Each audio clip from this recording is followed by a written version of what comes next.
Well, thanks for having me. I'm happy I'm here. So 2 days ago, I had a kernel panic on my laptop. So now I see that this one is hanging here on the side. So I hope you're not too bothered about it. I think I'm happy that I have myself. Otherwise, it would have been a chalk talk, which was also fine. I also changed my subjects over the days that I was here, back and forth between. Very inspired by talks by Eugene and by people here from optimal transport, Gibbs ensemble, spin glasses, and all that stuff. So I adjusted it a little bit. So the original one is over here, the real space quantum chemistry on quantum devices, but I added this one, and I'm probably going to talk a little bit more about the spin part of this. Before I start, I'd like to acknowledge that all the work I did was on the unceded Wabanaki people's territory. So in lands of Wabanaki people are recognized in a series of peace and friendship treaties to establish an ongoing relation of peace, friendship, and mutual respect between equal nations. The river over here, which runs also next to the university, is known as the Wollastok, along which live the Wollastok, the people of the bountiful and beautiful river, and it is a beautiful river. I can guarantee that. In Canada, by the way. I think I forgot to mention that. So here's a team that's worked on the stuff that I'm going to talk about today. Most of the stuff is done by Ehsan, grad student in my lab. Rebecca, he's a chemist. Rebecca is a biochemist, has done some work on optimal transport as well, together with Augusto. Kind of inspired some stuff of here, maybe a little bit more subtle. Gerhard Dueck is a computer scientist. A real one, a true one, has done a lot of work on reversible computing, if that rings a bell. I also worked a little bit on synchron algorithms there, which I thought we were the only ones in the world to do that, but apparently it turns out it's not. There's a lot of communities, well, this community in particular is very interested in that. And, so also some work with Alex, who's also computer scientist at Ghent University in Belgium, and Augusto and Michael. Also, you know these people, I think, pretty well. Maybe not so much Michael, a physicist in the room here. So here's a bit of what I want to talk about today. So we had a math lecture. I promised not to go, strong on the math. I'll promise not to go strong on the chemistry then, okay? But I'm going to talk a little bit. We've already talked about it a lot. I just want to put a few things into perspective. I'm going to move into quantum computing a bit for those people who are not too familiar with the language or the vocabulary, and then going to apply section 2 into section 1.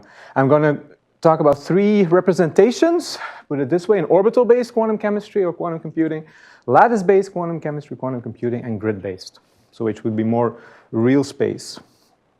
So this is where it starts, so this is why we're still interested. I had a quote from Dueck on his first slide first, but I decided to remove that. So this problem has been identified for almost 100 years. So if we were in a classical world, molecules, electrons, they would just choose a configuration in space. We'd be very happy there. For some reason, they do not, and the reason is quantum mechanics. And we have to expand our wave functions of the molecules, let's say, over all sort of classical configurations. We can give that a classical configuration flavor, and they all come with a certain weight. That would not be a bad thing if this was truncated somehow, or truncated in a way that is feasible. The problem is here the dimension of the Hilbert space, obviously. So, yeah? Can you just explain in a few words what is Slater determinant? Okay, a Slater determinant. And now I regret I didn't put in that slide. A Slater determinant is I would say, a product wave function of electrons. Just you put them in certain orbitals, and they're independent from each other. Determinant means determinant. You take determinant of that, or what's? You take the determinant of. So you assign a particle to an orbital, but now they're indistinguishable. So you can assign all of the particles to all the different orbitals. So you particle I in orbital J, you construct that matrix, you take the determinant of that. Okay? Any questions, please bring them in, okay? Good. So one of those I could kind of partition You can also think about boxes, right? So if it's very localized, I have like a box, and I just distribute my electrons over those boxes, right? And if you have these boxes, you can, like in a classical way, you would put like the balls in a box, and that would give me one configuration. In a classical world, that's fine. But electrons, two-dimension or three-dimension? What do you mean? It's Euclidean, in real space. Oh, in real space. In real space, yeah. So yeah, three-dimensional boxes, so. Okay. Three-dimensional grids. Yeah. So here, well, if we think in terms of like boxes, here, what is plotted over here is how many different combinations I can do, how many different distributions I can make here as a function of how many boxes that I have, right? So that would be my L here. So if I have, let's say, 30 boxes, 30 different slots, then I can distribute my particles into those boxes. And here there are the curves denote some molecules. So the blue one over here, the lowest one, that would be a hydrogen. I only have 2 electrons there. I can distribute 2 electrons over all those boxes, but I can go more sophisticated. I can go here for methane, it would be 10 electrons. Here I can go to benzene, which is 42. And here, this is my favorite molecule, which is caffeine. It goes to 102. I'm still a mathematician to some extent, okay? Now, what does this curve does? It goes exponential. But how? Yeah, sure. I mean, exponential problems are not that bad as long as your exponent is not that large, right? So it's not much of an issue. But here, this red line over here tells you how pernicious that problem is going to be. Because what I put here as a reference is how many numbers, so 64 bits representation, I can store on this poor thing that had a kernel panic yesterday, maybe because it saw the number, I don't know.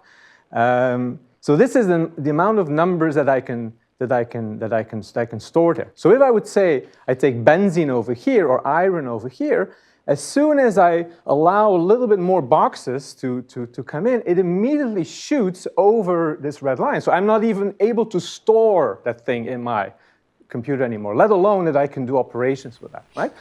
Yeah? What are the boxes in the... The boxes are the orbitals. The orbitals, I'm sorry. I was led astray now with orbitals. I'll go back to orbitals. Orbitals and boxes as an isomorphism between the two. Okay, good. Okay. And now you can say, okay, you have a poor thing, it has seen wars. I'm just going to wait for my next computer. And technology is now going to rise. So I'm just waiting for my next generation. But this is a log plot. So the next computers will not chop from here to there maybe, right? So if I go all the way up there, I'm going to more matter. No, these are more numbers than there's actually matter in the universe, right? So I don't even have the capacity, like material-wise. I don't have enough planets and stars to build a computer to do benzene, right? And I want to do something, okay? So this is the problem, okay? So this is the problem. It's serious, right? It's a serious problem. Yeah, so you can show that it scales really exponential. It's a combinatorial problem, but it scales exponential. Why are we interested? Like, okay, it's a hard problem, we got it, but why are we actually interested? Can't we do something else that's interesting? So here are 2 type cases. Like, this would be the end game, I would say. And I've chosen for particular reasons. This is amyloid beta. It's a protein. So we don't even bother in showing like all of the atoms that are in there in the strands here. It's an alpha helix, so these are all atoms. This one is associated with Alzheimer's disease. Okay, so it happens when people are diagnosed with Alzheimer's. They die. They do a postmortem dissection.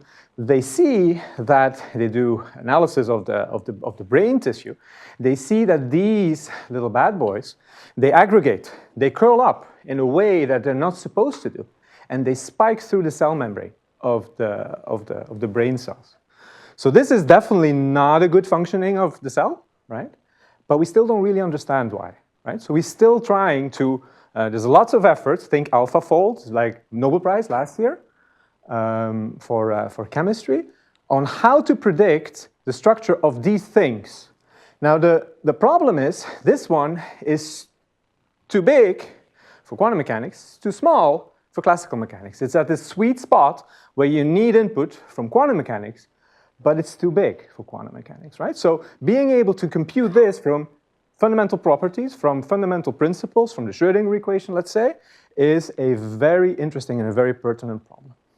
Now, this one is much smaller over here. It's a Taken complex. It has 8 irons.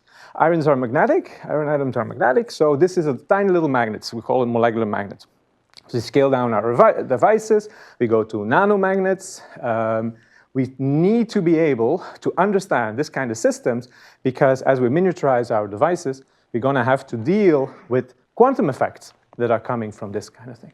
Now, this is much smaller than this system. Still is difficult because we have iron. Iron has a lot of spins. Spins, they correlate with one another in very intricate ways, and we need ways to understand that better, right? So this is kind of the end game. When we solve this, I retire. So help me retire early, okay? Okay, so I talked about the Hilbert space. That is one problem. Actually, we've been lying to you. Chemistry is not a single exponential problem, it's a double exponential problem. Why is that? I want to find a drug that will prohibit that Alzheimer beta, the protein, to curl up in a bad way, right? So I need to find a molecule that will prohibit that. Now, how many molecules can you make? We typically want small molecules, so that's a good thing. But how many graphs can you make? If I give you, let's say, I have 20 nodes, how many graphs can you make? But make all the connections as you wish, right? So that, again, is an exponential problem. It's a combinatorial problem. Pharmaceutical company, this is N small mole, so it stands for small molecules. So 10 to the, I think it's like 15 atoms, something like that. So if you restrict yourself to 15 atoms, only carbons, only oxygens, only nitrogens, hydrogen, like very benign, organic stuff, right? We love organic stuff, it's healthy. Then you can make 10 to the power of 60 of those molecules, right? And one of them, we believe, is your drug. Which one? Pick it for me, please, right?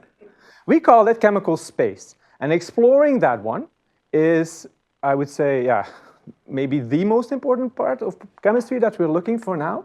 So we're really in dire need for things that will tame this Hilbert space because we want to compute things not fast or feasible, but extremely fast, such that I can explore this also extremely fast. Okay? So this is like the worst field to work in, isn't it? So yeah, we call it chemical space. So for instance, yeah, so 10 to the power of 60, there's like 10 to the power of 80 hydrogens in the universe. So if you would like to, you're kind of like extend, you want to do everything, you design all of them, you can make like a milligram of all of the drugs if you take all the material in the universe, right? So you can even do an experiment on that, right? So then we try to organize molecules like on graphs like that and try to understand a little bit more about it. Okay, now why is this difficult? Some systems are very easy. Like I told about the boxes and distributing the electrons. Sometimes you don't need a lot of boxes. Sometimes it's like one configuration, Hartree-Fock. Kohn-Sham DFT Slater determined. Sometimes it's really, really easy. But sometimes it's not. And it really depends on the details of the system sometimes. Because it's really like intricate, it's complicated. So electrons, they don't like each other, they repel each other. We call it dynamic correlation. There's like cusp conditions, which also I think are responsible for all those non-differentiality things that are going on. That is short range. But we also have like multiple orders of magnitude lower. We have van der Waals dispersion, so a non-covalent interaction we call them. So things at large distances also interact with each other. So think about that protein folding problem. It's because of dispersion interactions, 1 over r to the 6th that goes. We have, like with this iron, the Taken compound there, we have lots of spins that are in a very degenerate state. The energy is very close to each other. We call that static correlation. Physicists, friends, I'm a physicist myself, I'm sorry, there's a lack of symmetry, there's not much symmetry in that, so symmetry is mostly not there to save the day. In some cases they are, like in Julia's talk, you saw that. And we want to scale things up, right? So we want to make sure that things scale that it makes sense to scale up. We talked about that already in this conference. All right. So what are the toolboxes that we have to solve? I'm going to stick now to the electronic structure problem, okay? Typically, we go variational. If you can go variational, go variational. Why? Because we have a higher bound on the energy, right? We have an upper bound. We know that our ground state energy is going to be lower than that. And if we work harder, we're probably going to get a better result for the energy of our molecule. Why are we interested in energies? Well, it will give us, let's say, a Gibbs-free energy. It will tell us where the reaction will go, whether I can make something, whether I can synthesize something, whether I can get to that drug that I want to make, right? So that's why we're interested in energies as chemists, okay? Now, there's kind of like two schools, I would say. So either you're a density person, which is, then you focus on this gamma over here, or you're a wave function person, you're a state person, and you focus on this psi. And they're connected, so that's the good news. So gamma and psi are connected by some operator. You can call it density operator if you wish. But basically what you do is you try to minimize some functional form, either in the psi, in the wave function psi, or in the density gamma. And well, you can choose either of those, but there's a thing called conservation of misery. It's one of those conservation laws. You can choose one team, but you're basically going to be stuck with one of the issues, okay? So either you can like be a purist and you say, okay, I go for the wave function, right? And everything's sound because a wave function kind of assume that the universe is described by a wave function. You can believe in that if you wish. But then you're dealing with the dimensionality problem, right? So how are you going to represent? What are you going to put in? Is it going to be too complicated? You're going to restrict it? What are you going to do here, right? So it easily blows up in your face, okay? So we talked about that. Or you can be like more a density person. And then everything is compact. Like density matrices are beautiful. I mean, Eugene talked about that. They're very compact. There's not a lot of degrees of freedom, right? So it scales as the same size as your Hamiltonians. It's great. But then you're dealing with that issue that you're not sure whether your stuff is unrepresentable, that it's actually compatible with nature. And sometimes these things are really, really bad. So this is, I think, Eugene already put that up in this, I think, one of these graphs by Helen van Achelen. So if you do a dissociation of, let's say, this nitrogen-oxygen compound over here, and so here this is as a function of the number of electrons that are either on the nitrogen or on the oxygen. If you do a dissociation here, this thing has 14 electrons, then you should have like an equal distribution, 7 on the nitrogen, 7 electrons on the oxygen. And if you do a full theory, so the exact theory, which is like the hard theory, then you get to this red curve, and that will give you a minimum over here at exactly 7, so you're really happy, right? Now, if you do one of those variational 2RDM things, then you will actually see there's a lot of slack there, right? So it's a convex problem, and you end up over here. And basically, suddenly you're dealing with like 0.53 electrons that are sitting on the oxygen on Mars, and the other 47 of the charge of the single charge there on Earth, right? So this is problematic, right? So this table kind of sums it up. You have to choose a team, but you're going to be in trouble either way. So you have to find ways how to deal with that.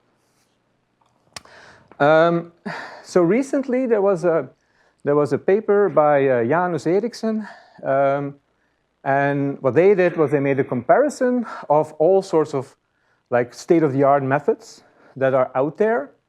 So what can we see here? There's like full CI, which is configuration diagonalized big matrices. That's what it is. Couple cluster is where you focus on certain dynamic correlations. It's not a variational theory per se, so there's some issues with that as well. There's density matrix normalization group, which is like something that's based on tensor networks. And they all computed independently from one another the energy for instance, benzene. And then this project goes on for a couple of months. Everybody submits their favorite, their best result. And you kind of see that everything is, it's in milli-electron Hartree. Milli-Hartree, sorry. And so everything is like roughly within milli-Hartree chemical accuracy, which is the accuracy that our experimentalist friends get when they operate on room temperature, right? So they can only, fluctuations they see are going to be at milli-Hartree. So everything turns out to be like okay-ish. However, if you look at this, these are real. This is not like the standard CCSD. There's a hierarchy there. So the more letters you put, the more work you put in. You really have to go in there very hard to get the energy of benzene in, right? So DMRG also fairly sophisticated. So everybody has to come up with their best game, and then we are there. But then we only have benzene. If you looked at that Alzheimer beta protein in the beginning, lots of benzenes there, right? So we're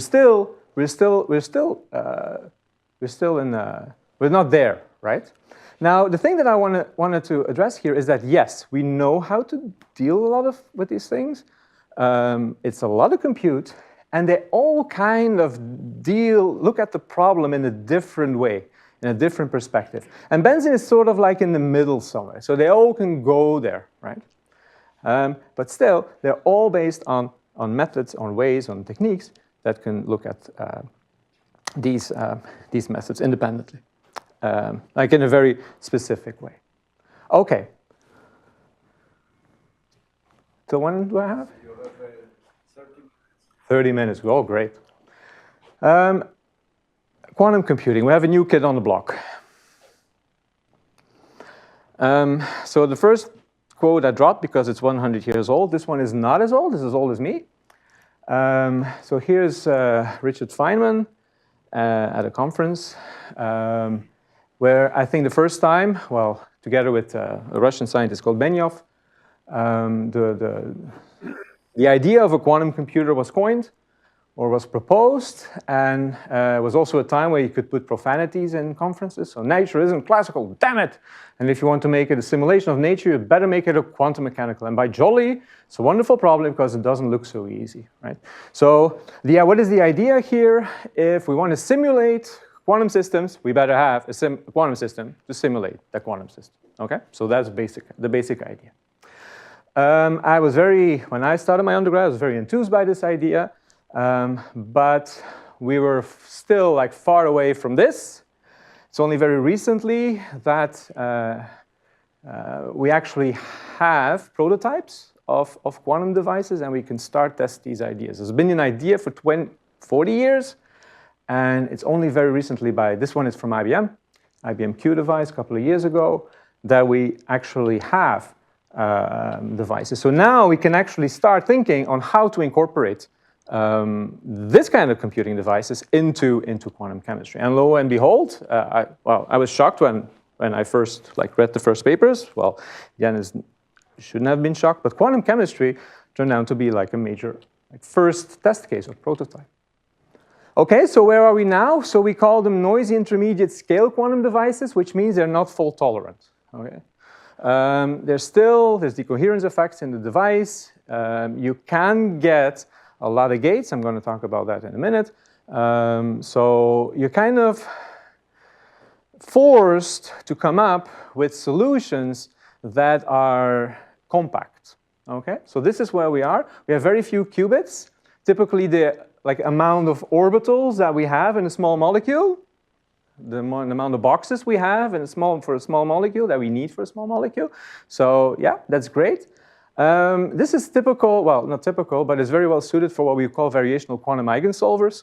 I'm going to talk about that later. But the big one that we're waiting for are the fault-tolerant quantum devices, and people are making big progress on that. Almost every week you hear something about some new advances. Then we will be able to do with large circuit depths. We're going to be able to compile more. We don't have to be as compact as we need to be. We're going to have many qubits, and then we can use things like, for instance, the quantum estimation, phase estimation. So this is how it works. This is when we think about doing a quantum computation. This is what we think about. We don't have bits anymore. Now we have quantum bits. So it's a linear combination, superposition of zeros and ones. So no longer zeros or ones. We have gates. We manipulate them with gates. So we go in, because we still have to interact with the computer. From a classical point of view, we go in with a classical bit string. But then as soon as we leave it alone, we leave the Schrödinger's box or Schrödinger's cat alone, then it starts to do quantum operations. And we can do two things. We can either evolve them or we can measure it. So the unitary evolution happens over here.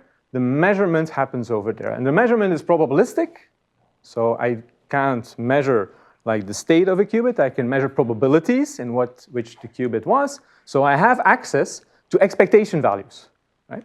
So this gives you already a flavor that we're going to be able to do the variational techniques. So we can actually have access to the density matrix over here, but the quantum device will make sure that we're at all times unrepresentable, because we have to go in with a wave function. It needs to be unitary evolution. Anything you want to do that is not unitary, you have to rephrase it in a way that you have to do it in a unitary way. So I think this is like the current status. So we have QPE and VQE. I think they're really interchangeable. If you ask me, I don't think we're kind of forced nowadays to choose a team. You can either choose the pink team or the other one. They both come with their advantages and disadvantages. So VQE is variational. I like variational techniques, maybe because I'm from the quantum chemistry side. QPE, so only ground state. You have to rephrase your problem if you're interested in excited state spectroscopy, for instance. If you're interested in that. QPE gives you access to spectra. You have a quantum Fourier transform, so you really read out bits representations of numbers, which is what you want. It's pretty black boxy, if you ask me. Here we have to do measurements. We have to do a lot of measurements. This is often the bottleneck, that you have to do too many measurements to get your results. And yeah, well, not all algorithms are as good in terms of like chemical input. So let me dive in a little bit more into what these algorithms are. So this one, sure. What exactly is the measurement there? So you're saying we have to make many measurements. What is it in practice? In practice, so you have to decompose. So quantum mechanics, you have the Hamiltonian. You want to measure the Hamiltonian. These are non-commuting operators. Okay, so it's a sum of non-commuting operators. So what we need to do is we need to break this down. So each term, or each subset or clique of operators that commute among each other, those I can measure at the same time. But each set of non-commuting operators in the Hamiltonian, right, I need to measure separately. So if your Hamiltonian consists of an exponential amount of terms that are not commuting, you're back to square zero. Then you have no advantage. And for each of those individual ones, you need to build up statistics, because it's a probabilistic thing. I will measure 1, I will measure 0. 1, 1, 0, 1, 1, 0, 1, 0. And it's only in the very end, when I have enough statistics, that I can narrow down my error. So there's two things. Operators. Huh? What are these operators? The operators are the terms in the Hamiltonian. So the operators, so like, if let's say I have a magnetic field. Oh, different. Wrong button. If I have a magnetic field in the Z direction, for instance, then one of the components of my Hamiltonian will be this Z, weighted by the magnetic field. So then I need to measure this one to know what the component of the magnetic field to my energy is. Okay? Yeah? Okay.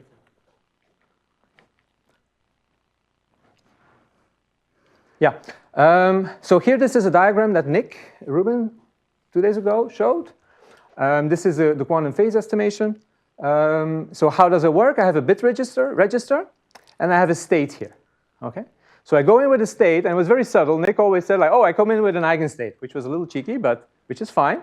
So I have a state here, and this is the state of my system, and I want to measure this one.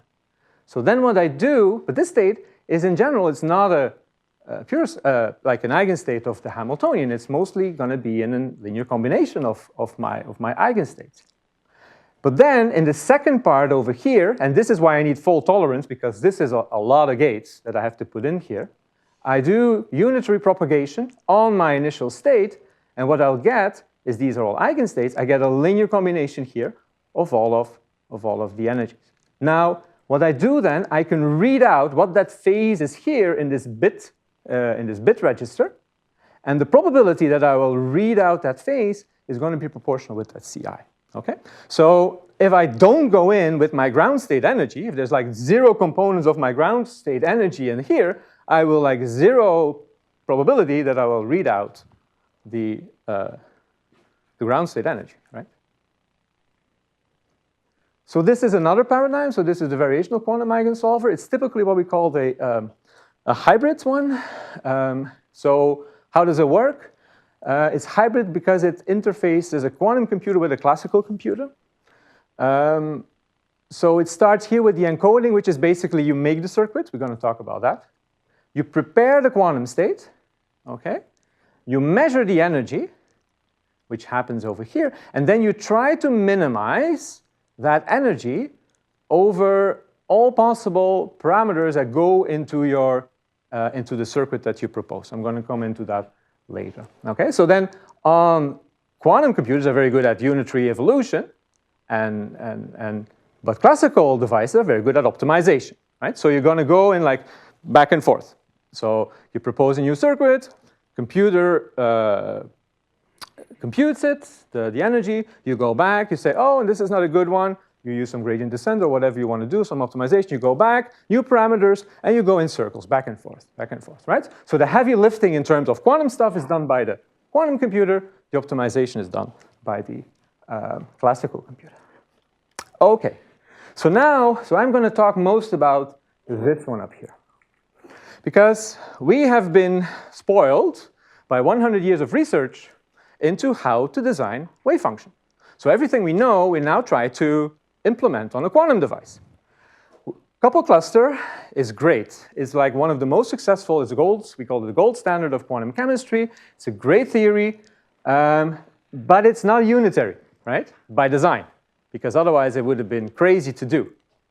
So this one over here, this is a, well, you can call this, yeah, this is a Hermitian operator. In regular couple cluster, you would leave the I, right? You sort of like, yeah, it's not, well, I'm not going to go too much in that, but it's like crucial that you don't have that. You sort of like pump your electrons up such that you can go and chase those correlations. But that is not unitary, because if you pump up, it stays there, it never goes down. Unitary evolution requires me to put that I here. But as soon as I do that, and I try to compile this operator, I get to like, this is only one page of like, I think 30. I could have put them all there. But this is not compact, right? This is a lot of gates. And after a few gates, I already decohere, so this is actually not a very good way of dealing with it. Good thing is, I know what all these gates are doing, so they have chemical interpretation, but these are really like huge circuits, right? So this is now where I want to go with this kind of system. And that brings me to the following problem, which is like across the board in quantum computing, which is the expressiveness of the circuit. And that has to do also with the problem of barren plateaus. I can put in like a lot of gates, a lot of free parameters, and let's optimize, right? But then you go to, well, monument valley over here. Typically, we're like physicists, chemists, we have interpretation, we know what we're doing, well, hopefully. We try to characterize everything as compact as possible, few parameters, and my potential energy surface, on which I try to optimize, is very structured. I know here, and I want to go to this lush valley, and I know how to go there, right? Because everything along here tells me, like, hey, you have to go down. But when you're in Monument Valley, with all these parameters, when I start tuning, playing around with them, I don't see anything happening. My energy stays the same. My gradients are 0 across the board. For an exponential amount, well, no, but a large amount of parameters. So this is called the barren plateaus. My circuit is too expressive. It can do too much, right? It's too powerful, and I don't know how to deal with that power, right? So we need to be here, not there. We need to design circuits that will give us some leverage, doing stuff we were not able to do, and not end up over here. Don't throw a cannon at a mosquito, right? So maybe we have something here to deal with intractable wave functions that were dismissed previously, but maybe we can recover them now because we have better devices. Okay, so I'm going to talk about 3 paradigms. So the first one is orbital-based, so we try to stick close to the orbital. The next one is more to the lattice because there's an encoding there, like the spin systems. It's more natural to deal with that. And the final one, if I get to that, is going to be grid-based. Okay, I want to come to this one. Because now we really need to think about like what is chemistry. It's always a good idea. You can just like shoot wildly at stuff, but if you know where to aim, it's always better, okay? So yeah, this is going to be an H2 talk now. So hydrogen is like the simplest molecule you can think of, right? Okay, so I have a hydrogen here and a hydrogen there. And so they come together, and what they do, they create this molecular bond, these bonding orbitals, right? So this like orbitals where most of the density is in between those two atoms, okay? And my two electrons are going to sit there, right? So it's going to lower the energy. I'm also going to have an anti-bonding one, which is sitting over here. It's going to be pushed up. The two electrons are going to go into the bonding one. There's glue. They can stick together. So this is what happens over here. So this is what's the energy of the system as a function of the distance between those two atoms. Now what I'm going to do is I'm going to pull these two apart. I'm going to break that bond. So what's going to happen, these two atoms are not going to interact as much with each other anymore. So this repulsion, this quantum mechanical two-level mixing over here is going to decrease, right? So that bonding, anti-bonding is going to come down. Now, if I put that down, these two electrons over here, it's going to be easier to hop because I'm creating this degeneracy. So they're going to create this resonance over here, right? So basically what's going to happen, a bonding and an anti-bonding are going to mix, and I can break the bond, right? And so that's what's happening over here. So I need these two configurations. I need two electrons in the bonding. I call them sigma. The bar is just spin down, and the star here is the anti-bonding, and it's just a two-level mixing. Quantum mechanics 101. Okay, so that we know. But how can we implement that now as a circuit? It's very easy. Like if there's a quantum information theorist in here, they will say, oh, this is just a Bell state, right, with just some weights. And that's exactly what we do, right? So we need to map it. Originally, I had thought of like putting a slide here for antisymmetric stuff, but I decided not to do because I'm going to run out pretty soon. So this is how you create such a state. Exactly, right? So you go in with a C naught. This is basically useless, but we figured out later on if we want to have like good SU2 or like unitary properties, we have to put them in there. And we have two gates here. This one I fix. And this one over here is an angle theta, and it will give me that one. Now, what is the function of those? This will basically delocalize it. It will put my electrons left and right, where I want them to be. And this C naught over here is the entangler, so that is the one that will give me, will correlate my bonding and my anti-bonding electron there. Okay? So, and this is exact, right? So this is the exact circuit. There's no discussion, no errors, pure. In a minimal basis set for the chemist. Okay. Now, valence bond theory is one of those theories that people have been developing and always bump into an exponential wall. We know, like work from Pauling and those like pioneers, that is where you want to do if you do chemistry. However, you always bump into an exponential wall.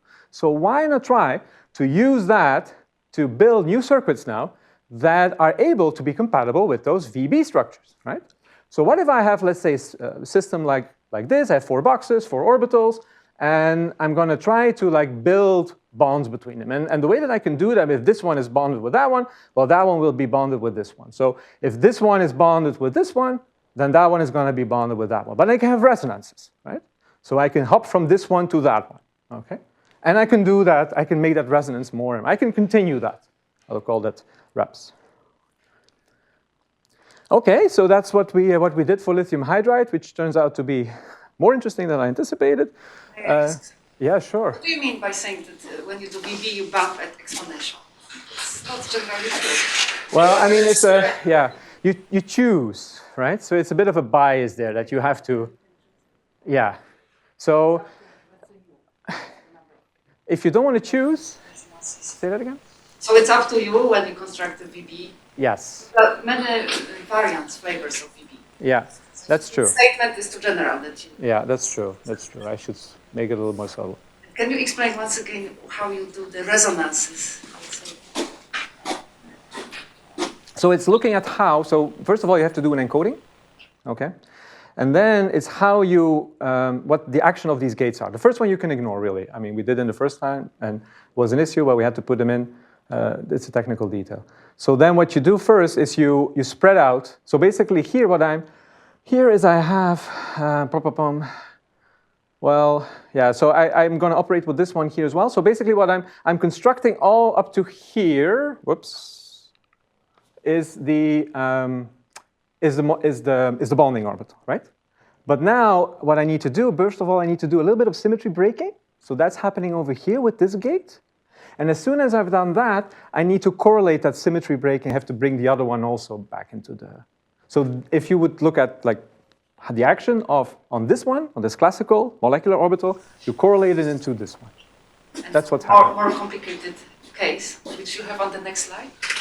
Yeah, here you also, so here you choose the resonances. Yeah, that's right. That's right. Excellent point. So is this 4 electron? What is it? 4 really? orbitals. This is 4 orbitals. And how many electrons? 4 electrons in 4. This one, well, you can choose it for any electrons. So this one here is the vacuum state. The first thing you need to do is you have to fill them up. So you have to assign like ones, and then you can like go on with like try to make these structures over here between the orbitals. I'm trying to understand what happens when you have a lot of electrons. Because in principle, valence bond, as you said, looks as if it's exponential scaling, but it isn't. GVB isn't. This is work by Martin Hay Gordon and maybe others, where they show you can reformulate it, and there are other, using couple cluster theory, basically. And I just wonder what you're doing, really, when you have more than 2 electrons. Can I maybe continue and then... Yeah, that would be good. Maybe it comes clear? Well, maybe not for the electronic case, because this is the only one that I'm going to show here for lithium hydride. Yeah, so this one is not going to solve your question. Maybe with the lattice-based ones.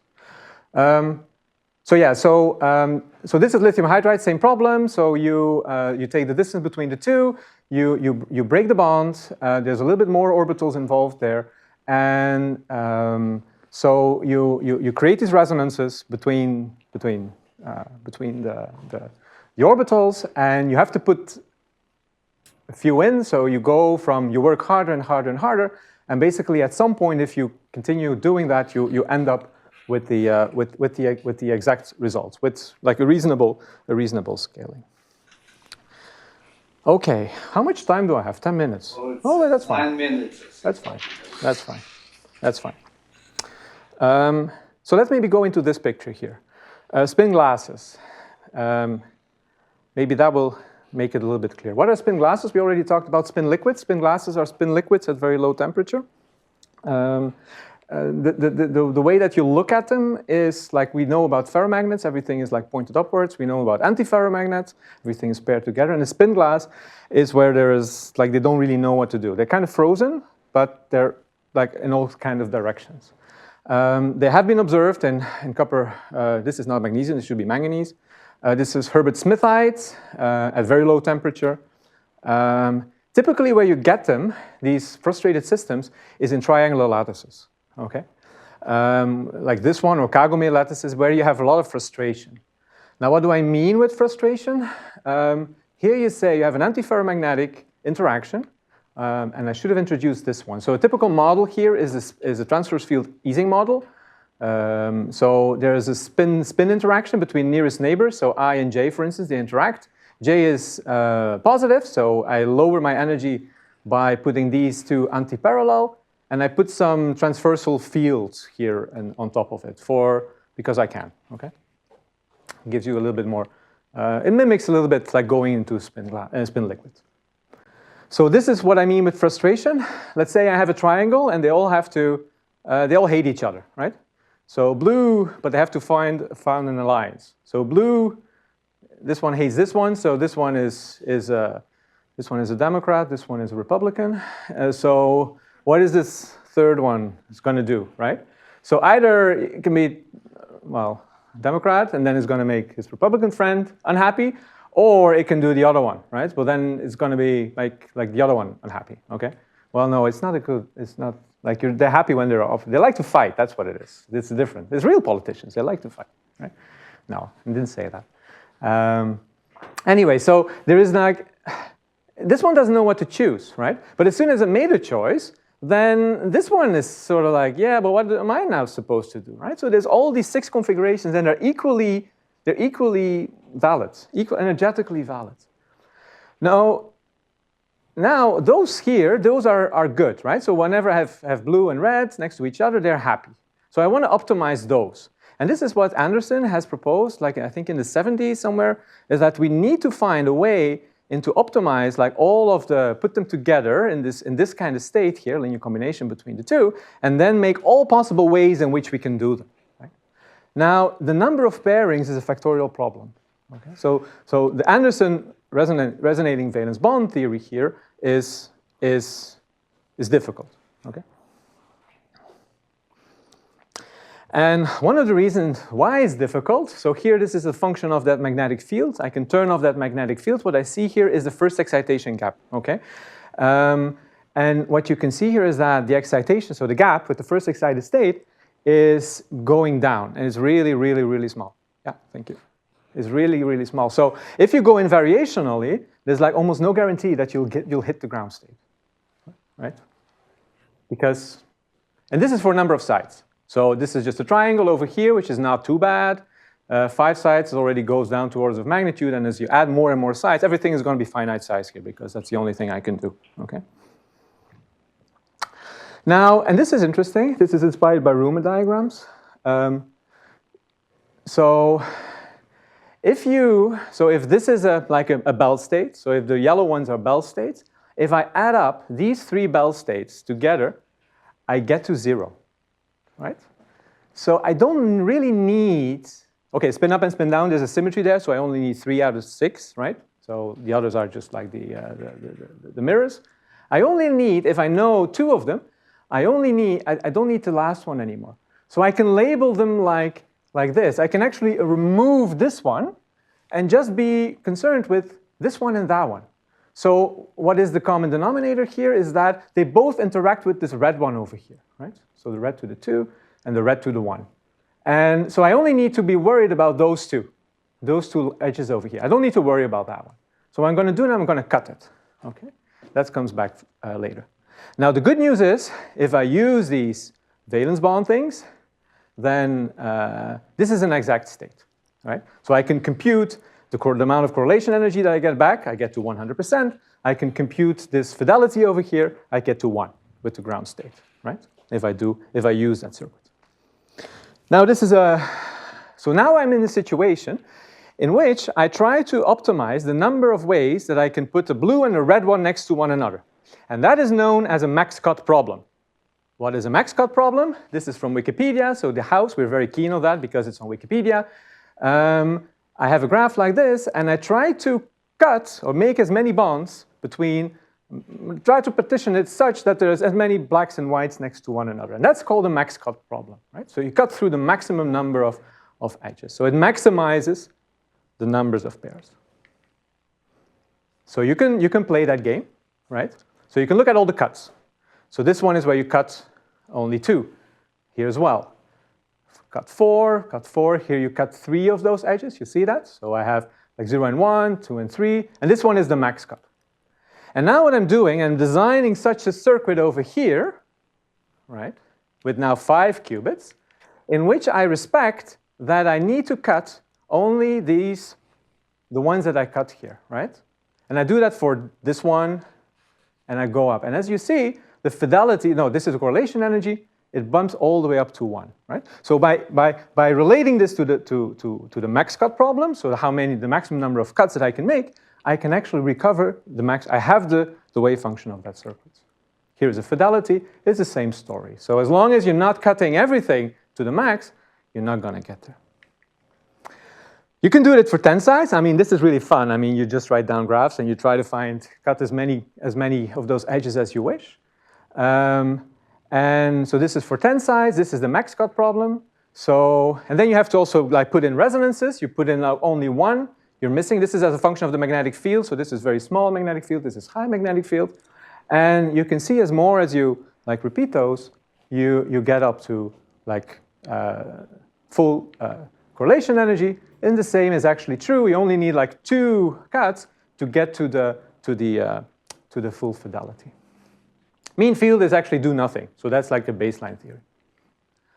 We can do it for 20 sites as well. Thank you.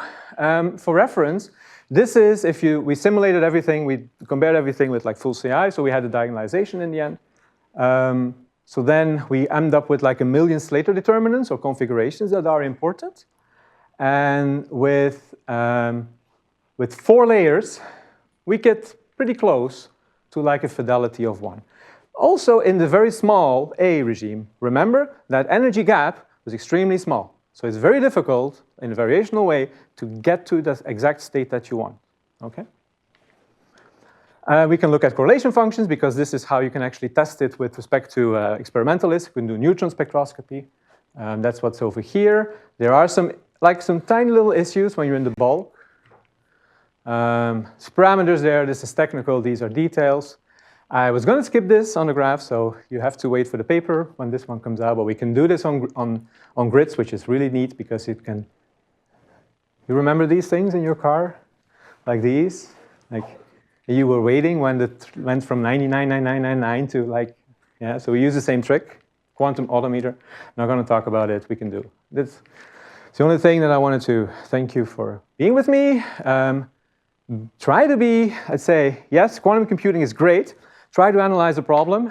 Try to look at what your problem is and try to be as compact in your representation as you can, because otherwise you're going to run into barren plateaus. Doesn't really matter. Most beautiful campus in Canada, for now, with the funding. And I wanted to just, first going to have questions. There's opportunities for young people to join us, and that means in New Brunswick, but also the Alliance, the Quantum Alliance. This is a link brings me back to Augusto. So thank you very much, and I'm sorry if I overdid my welcome.